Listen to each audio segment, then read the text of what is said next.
a very interesting series. And adjustments on the fly as well. I'm backtracking here, but we kind of talked about how control is probably the most difficult mode to play with a sub. And we saw Karma consistently pulling out the ICR over towards B on defense, which I don't know if that's what Dashy does or if Karma was doing that in the past, but at the very least, they had a strategy well put together. But opening break here in the hard point of the game and picking up a couple kills because Karma, again, toggling back and forth between the ICR, between the Maddox, whatever gun he needs to do the job with, he gets it done. They're inside the hill, but they don't know that, well, Gen G, they all spawn behind them. Yeah, they did. Gen G, favorable spawns, but can you hold on to the favorable spawns? Because there's still plenty of time left before we rotate over towards the Lambo Hill. Karma's still up top, still being a nuisance, looking for one more. Not gonna find it, no. It's a hot 3-0 start from Zuma. Like that 4-0 as he finds Havoc up top. Mox already rotating, though, over towards Lambo Hill. And a good game from Zuma goes a long way, and I think actually for the win that OPTIC has on it, I think Zuma had a fairly decent game, but I'm trying to do this off memory, so maybe not, but on the uptake, Zuma 30 points off streaks, which, hey, sit inside the hill, get them. If not, the EKIA is going to do the job. Now Scump's picking up 2 on the backside. They have all their bases covered. They're only up on 9 points, but now you got full streaks out and control of the hard point. Scump, as you know, the main anchor for the team in the back, locking down spawns with the AR. Trying to do his job well, but he's got 3 players to deal with and eventually gets taken down. But Karma's there to just be ready to help him out. Zuma's got the drone squad for the extra little robot helpers, and this is just a very green kill feed. Yeah, this could get a little out of control here. A full 60, and maybe you use the Lightning Hellstorm early on fences. You're looking at back-to-back full 60s. Gen G do not have a point just yet. Admittedly, first hill, not too much to worry about.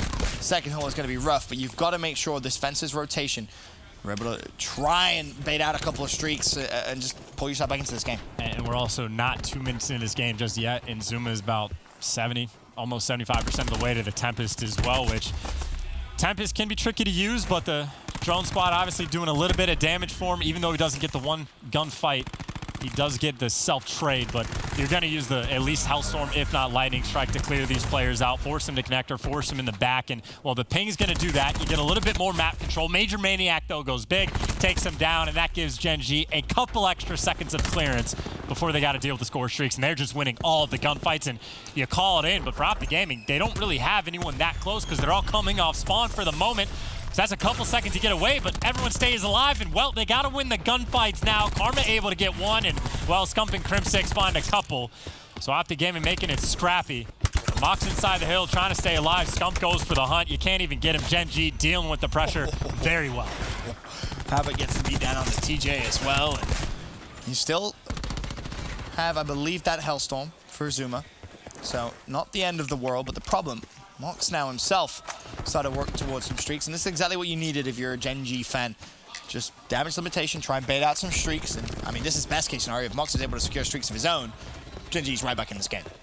I'm not sure if they know, because Zuma was leaning towards the old hill, but if you're Mox, this is, in your mind, almost a win condition. Like, you want these streaks desperately because it's very early in the game. You know you have to deal with more in Zuma, by the way. Just trying to hunt him down, and he does just that. Huge kills coming out, 10 and 4, has some streaks himself, and is shutting them down from the other team, as well as the fact that OPTIC Gaming sitting inside the hills. Zuma finding himself a nice little home here on Hacienda. One more up top. He's just being such a nuisance to deal with, he really is. Almost found another on towards Nagafen. Meanwhile, on the hill, Nagafen springs into life with a double of his own. Scump, top corridor with the support of TJ. Looks to try and break straight through. Has, of course, earned his TAC 5 specialist. When will we see him invest that? As it stands OPTIC 100-58, the point lead. 8 seconds left on this hill, so I guess with how it started, a full 60 for OPTIC Gaming, 60-0 lead. Gen G done pretty well to bring himself back, but those streaks from Mox could have been huge. I was going to say the streaks weren't too great over towards fences for Zuma the first time around. They didn't get a lot out of it because they all died right before he called it in, but you're going to have a second opportunity unless you want to use the Lightning Strike over towards second. But either way, Karma obviously has that grab slam, and, well, the specialist on the other side, no one's really close. And, well, Zuma and Karma have theirs, and Scump at some point already earned his first TAC 5, so they are cruising right along. Most definitely to try and force this to a game 5.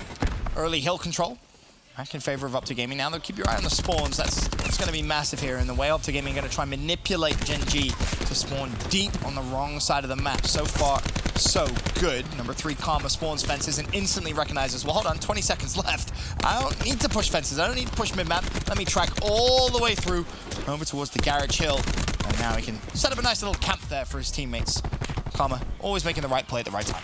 You just have ICRs ever on the map. TJ's picking them up off the ground. They are just going for sheer control of the map. So roughly a 60-point lead going in a Lambo, which last time they didn't even get the spawns early enough for it, and they made it work. This time they got the spawns trying to make it work. Zuma's winning gunfights like that.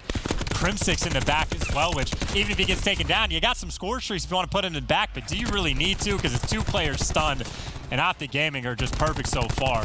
The TAC 5 comes in, but honestly, Havoc, yeah, you're just going to die. Scump's going to hunt you down, and full control still for OPTIC Gaming. You come through the door, you might need the grab slam, and actually bumps him out of the way. A rare mishap for Karma, which is just unfortunate, but even still inside the hill, OPTIC Gaming still winning the gunfights. Yep, trades back and forth, and their control of top corridors and the control of the spawns from the first hill to the second hill on this map specifically has been great to watch.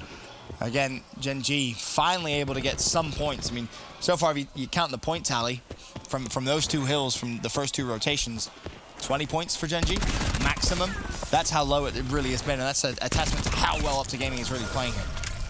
Honestly, you don't even need to use the streak. It's Havoc just being surrounded by 3 OPTIC Gaming players, which they might actually just barely let him go, but Zuma does eventually drop him. So I was thinking, hey, use the streaks to break the hill, or you could get there first. You don't even need them, and you're up by 80 points. OPTIC Gaming are just, they're on cruise control now. Karma, 20-14, fantastic game. Zuma, slowed down a little bit, still 17-10, and Scump has 21 kills. Spacely, obligated to use the War Machine, trying to break on through, but he got players surging at him. Nagafen's taking him down, but Crimsix pulls out the Annihilator as the counter, able to find his second in that kill feed is green.